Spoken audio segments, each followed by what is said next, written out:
Well, gather around everybody. It's time for another philosophy chat with the bar pretender. Okay, so today's conversation is based on one phrase that just kind of hit me like a lightning bolt a few nights ago, and that's the phrase, don't let your taste buds override the experience. Before I even talk about what it means, I do want to make sure that I'm clear about what it doesn't mean. I'm not at all saying that it's okay to accept subpar quality or subpar service. I don't think this idea should be used as an excuse for bartenders to just phone it in, or for you to make crappy drinks for your friends and family because, you know, y'all are just having a good time.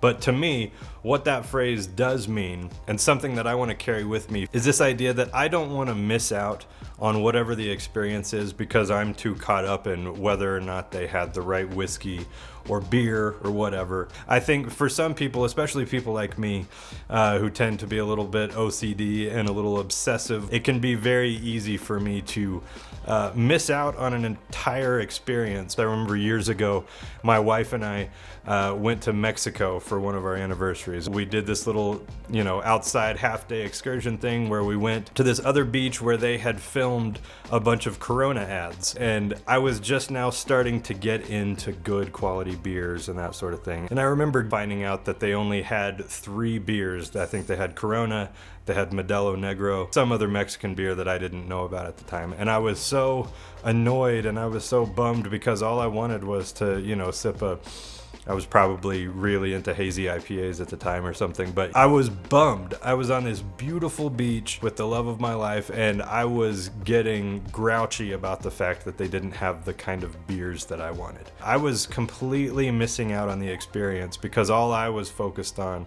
was the beverage that I wanted that they didn't have. And so I decided to suck it up. I went and got a Corona with a lime wedge, sat down on the beach chair looking at this little island, that was the backdrop for so many Corona commercials.